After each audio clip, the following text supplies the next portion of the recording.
दोस्तों, आज हम जिस केस के बारे में आपको बताने वाले हैं, आपका भी सुन के दिल दहल जाएगा। आपने टिंडर का नाम तो जरूर सुना होगा, जो कि एक डेटिंग ऐप है। लेकिन कुछ लोग के लिए डेटिंग ऐप नहीं, बल्कि अपने नापाक इरादों को पूरा करने का एक जरिया है। जी हाँ, ऐसे ही कुछ किया है राजस्थान की रहने वाली प्रिया सेठ नाम की एक लड़की, जिसने टिंडर और इंटरनेट का इस्तेमाल करके इस कदर पैसा कमाया कि प्रिया 80,000 के तो सिर्फ जूते ही पहना करती थी। इतना ही नहीं, इसकी एक एक ड्रेस की कीमत हजारों में होती थी। लेकिन जब प्रिया के काले कारनामों का पर्दाफाश हुआ तो हर कोई हैरान रह गया। इस लड़की का जुर्म का दास्तान सुन के आपके भी रोंगटे खड़े हो जाएंगे। तो वीडियो को पूरा देखिए और इस केस के बारे में समझिए कि प्रिया ने कैसे लाखों रुपए की लूट की और एक लोग का मर्डर की। सवाल यह उठता है कि आखिर प्रिया सेठ टेंडर के सहारे लोगों को साथ क्या करती थी। दुष्यंत मर्डर केस से प्रिया का क्या कनेक्शन था और इसके काले कारनामे का पर्दाफाश कैसे हुआ। इन सभी सवालों का जवाब जानने के लिए हमारे साथ वीडियो में एंड तक बने रहिए और साथ ही हमारे चैनल को सब्सक्राइब करके बेल आइकन प्रेस कर दीजिए, जिससे आपको ऐसे ही दिल दहला देने वाली स्टोरी सुनने को मिलेगा। मासूम से दिखने वाली और अपनी चालाकियों से लोगों को फंसाने वाली प्रिया सेठ का जन्म राजस्थान के फालना नाम के एक छोटे से शहर में हुआ। वह अपने परिवार के साथ, माता पिता के साथ उसी गांव में खुशी खुशी रहते थे। परिवार वाले मिडिल क्लास के थे, लेकिन उनके परिवार वाले बड़ी हंसी खुशी से रहते थे, एक साथ मिलजुल कर। प्रिया को बचपन से ही पढ़ाई लिखाई का काफी शौक था और प्रिया पढ़ाई में इतनी होशियार थी कि आप अंदाजा भी नहीं लगा सकते। 10th क्लास में प्रिया ने 90+ मार्क हासिल किए थे। वही 12th क्लास में 85+ नंबर मार्क्स हासिल किए थे और अपने माँ बाप का नाम रोशन किया था। जहां वह पढ़ाई लिखाई में काफी होशियार थी, तो दूसरी तरफ यह देखने में किसी परी से कम नहीं लगती थी। वही माँ बाप को अपनी बेटी पर पूरा भरोसा था, इसलिए 12th करने के बाद प्रिया के माता पिता ने आउटसोर्सिंग एडमिनिस्ट्रेटिव सर्विस की तैयारी के लिए जयपुर भेज दिया, जहां पहुंचकर प्रिया ने कॉलेज में एडमिशन लिया और कॉलेज के साथ कोचिंग भी जाने लगी। प्रिया एक छोटे से गांव से आई हुई थी, इसलिए जयपुर उसे सबसे बड़ा और सबसे मॉडर्न लगा। वहां के लोगों को देख के और वहां के स्टाइल को देख के प्रिया को खुद में बुरा फील होने लगा था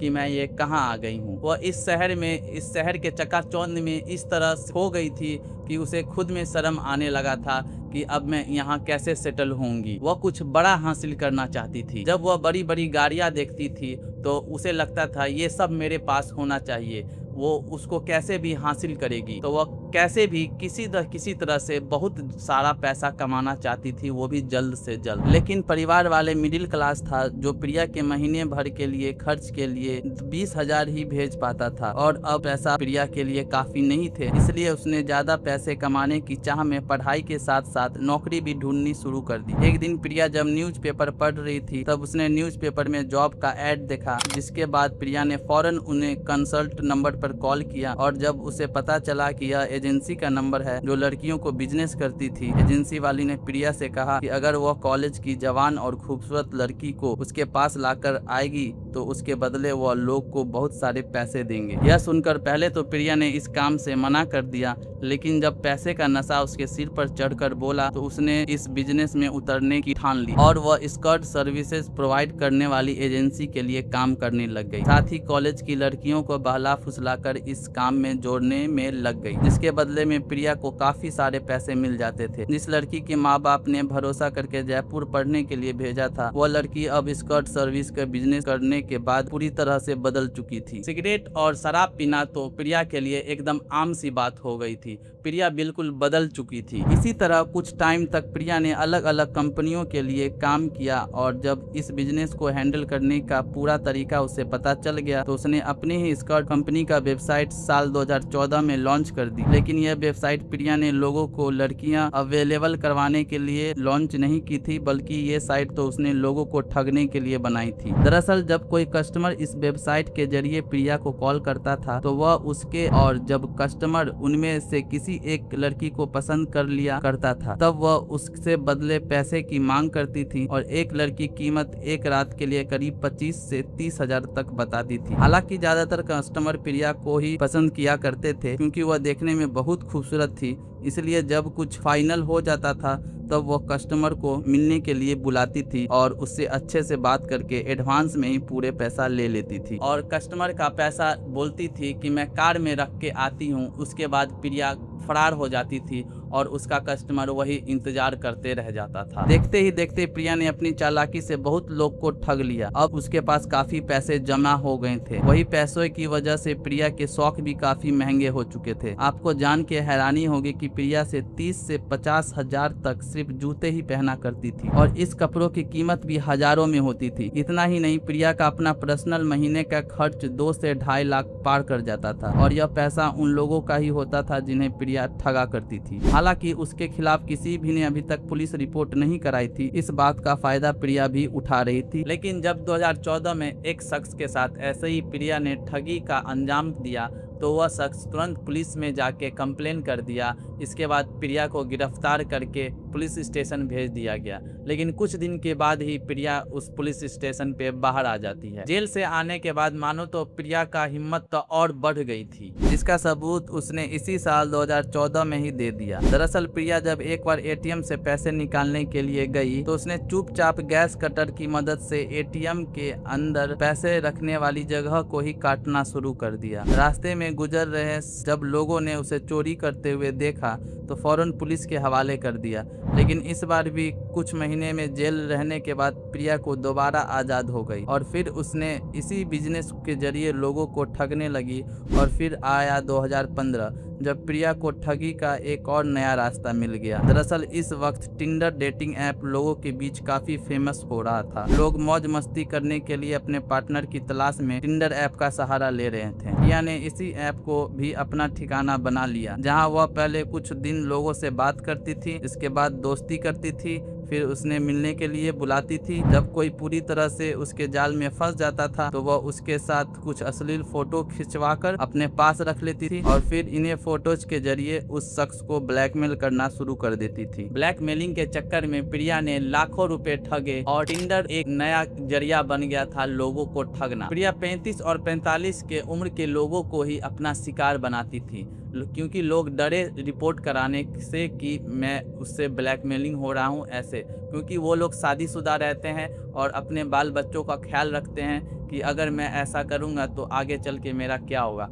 तो वो ऐसे ही लोगों को अपना शिकार बनाती थी जो शादीशुदा हो। इसलिए प्रिया उनसे जितना पैसा मांगती थी वो उसको दे देते थे। इस तरह प्रिया ने 2018 में एक 45 साल के मैनेजर को अपने हुस्न के जाल में फंसाया और उसके साथ लिविंग में रहने लगी। बैंक मैनेजर को लगा कि शायद वह उससे प्यार करती है, लेकिन उसने भी बिना कुछ सोचे समझे प्रिया पर लाखों रुपए खर्च कर दिए। महीने लिव इन में रहने के बाद प्रिया ने अपनी असली रंग दिखाना शुरू कर दिया। उसने बैंक मैनेजर को ब्लैकमेल करते हुए कहा कि तुम मेरे साथ कई बार फिजिकल रिलेशन बनाया है, उसके बदले अब मुझे 10 लाख रुपए चाहिए। अगर तुम मुझे पैसे नहीं दिए तो मैं तुम्हारे ऊपर रेप का केस कर दूंगी। लेकिन इस बार किस्मत ने प्रिया का साथ नहीं दिया, क्योंकि उस बैंक मैनेजर ने शुरुआत में ही इस बात की जानकारी पुलिस को दे दी थी प्रिया किस तरह की लड़की है। वह प्रिया के ऊपर पहले से ही काफी सारे केसेस चल रहे थे, इसलिए पुलिस ने सारे सबूत इकट्ठा करके उसे गिरफ्तार कर लिया और 1 महीने तक जेल में रहने के बाद प्रिया बेल पर फिर से वापस आ गई। लेकिन अब भी उसके अंदर कोई बदलाव नहीं आया। उसने टिंडर पे अपने एक नए शिकार तलाश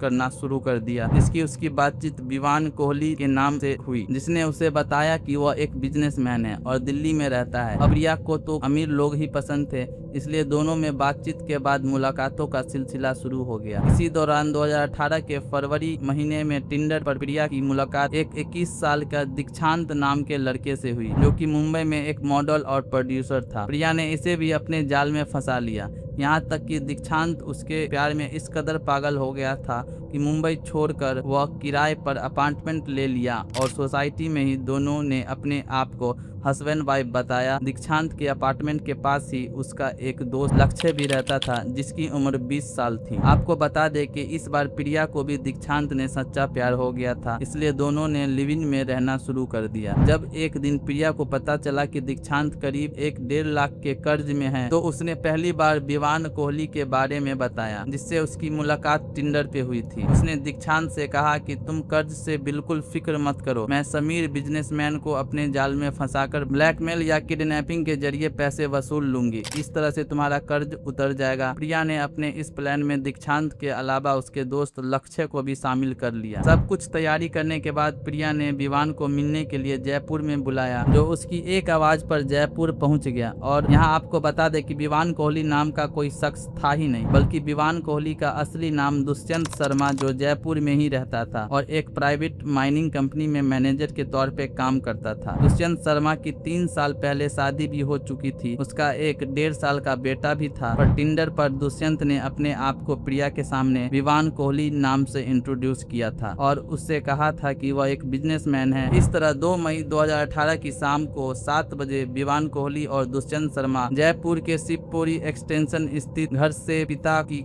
ऑल्टो कार लेकर प्रिया से मिलने के लिए निकला। जब घर वालों ने उससे पूछा कि आखिर वह कहाँ जा रहा है, उसने कहा कि काम के सिलसिले से बाहर जा रहा है और कुछ देर में वह वापस आ जाएगा। यह कहकर दुष्यंत शर्मा अपने घर से निकलता है प्रिया से मिलने के लिए जयपुर। करीब 9-10 बजे जब दुष्यंत घर नहीं आया तो उसके पिताजी ने उसके नंबर पे कॉल किया, लेकिन कॉल नहीं लग रहा था। और इसके बाद 1 घंटे के बाद पत्नी ने जब उसे कॉल किया, फोन उठाकर बोला कि ट्रक के कंपनी को किसी ने पकड़ लिया है, तो उसे वहां अभी टाइम लगेगा घर आने में। और उसने अपने पत्नी से कहा कि उससे 8 लाख 10 लाख रुपया मांग रहे हैं, तो मुझे घर आने में टाइम लगेगा, इतनी बड़ा पैसा अरेंज करने में मुझे टाइम लगेगा, तो मैं घर अपना आराम से आऊँगा, लेट आऊँगा। तो पत्नी ने भी कॉल काट दिया। घर वालों को लगा कि चलो देर होगा लेकिन घर तो वापस आ जाएगा, सो आराम से वो लोग सो गए। और जब सुबह 9:45 में उसके घर पे उसकी पत्नी को फोन आया। उसने घबराते हुए कहा कि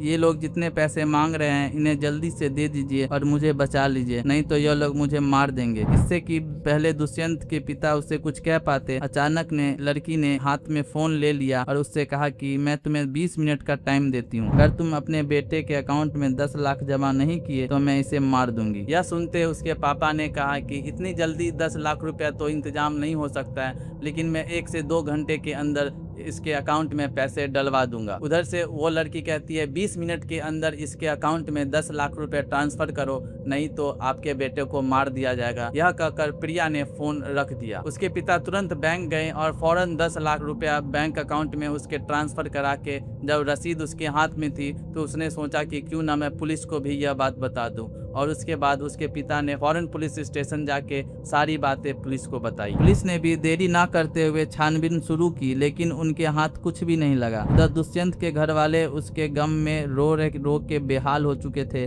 तभी 3 मई की रात को राजस्थान के झोटवाड़ा पुलिस स्टेशन में रामेश्वर शर्मा के पास एक फोन आया, जहां पुलिस ने उनसे SMS हॉस्पिटल में आने के लिए कहा, क्योंकि उन्हें एक लाश बरामद हुई थी। इसके बाद रामेश्वर शर्मा भी हॉस्पिटल पहुंच गए, जहां वो डेड बॉडी को देखकर हक्का बक्का रह गए, क्योंकि डेड बॉडी को कई टुकड़े में काटा गया था। उसका चेहरा भी इतनी बुरी तरह से बिगाड़ दिया गया था कि कोई पहचान न सके। मगर रामेश्वर जी ने अपने बेटे की डेड बॉडी को उसके सामान से पहचान लिया। वहीं पुलिस इस सवाल का जवाब ढूंढने में तलाश लग गई कि आखिर दुष्यंत को इतनी दर्दनाक मौत किसने दी, जिसके लिए सबसे पहले पुलिस ने उसके फोन को ट्रेस किया। तो पता चला कि उसके फोन में एक नंबर ऐसा है जिससे वह पिछले कई दिनों से बात कर रहा था और उसका लोकेशन भी पुलिस को पता चल गई। पुलिस जब लोकेशन पे पहुंची तो उन्हें यहाँ प्रिया और दीक्षांत के बारे में पता चला, जिनकी तलाश में पुलिस ने दिन रात एक कर दिया। और आखिर 4 मई की सुबह गांधीनगर रेलवे स्टेशन पर पुलिस ने प्रिया को बॉयफ्रेंड के साथ पकड़ लिया, जो इस शहर को छोड़कर भागने वाले थे। इसके बाद लक्ष्य को भी गिरफ्तार किया गया, क्योंकि वह भी प्लान में शामिल था। फिर इन तीनों से पूछताछ का सिलसिला शुरू हुआ, जहाँ प्रिया ने खुलासा किया कि उसने 2 मई की शाम को दुष्यंत को एक रेस्टोरेंट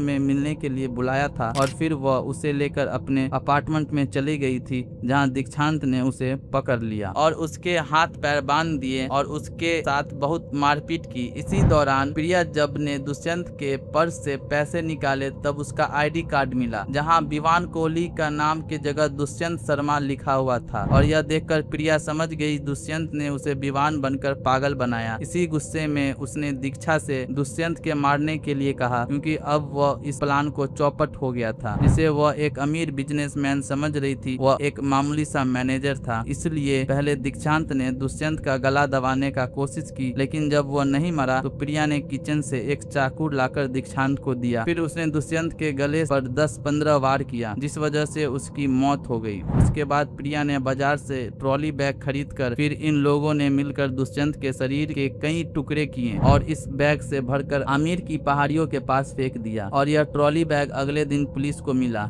इस केस का खुलासा हुआ जिसके बाद इस तीनों को गिरफ्तार कर लिया गया। इसके बाद इस तीनों को आजीवन कारावास हो गया। दोस्तों, तो क्या आपको इस केस के बारे में पता था? अगर नहीं पता था तो आप कमेंट में हाँ या ना लिख सकते हैं और ऐसे ही वीडियो देखने के लिए आप हमारे चैनल को सब्सक्राइब कर सकते हैं। तो मिलते हैं हम लोग अपने अगले वीडियो में। तब तक अपना ख्याल रखिए, ध्यान रखिए। बाय।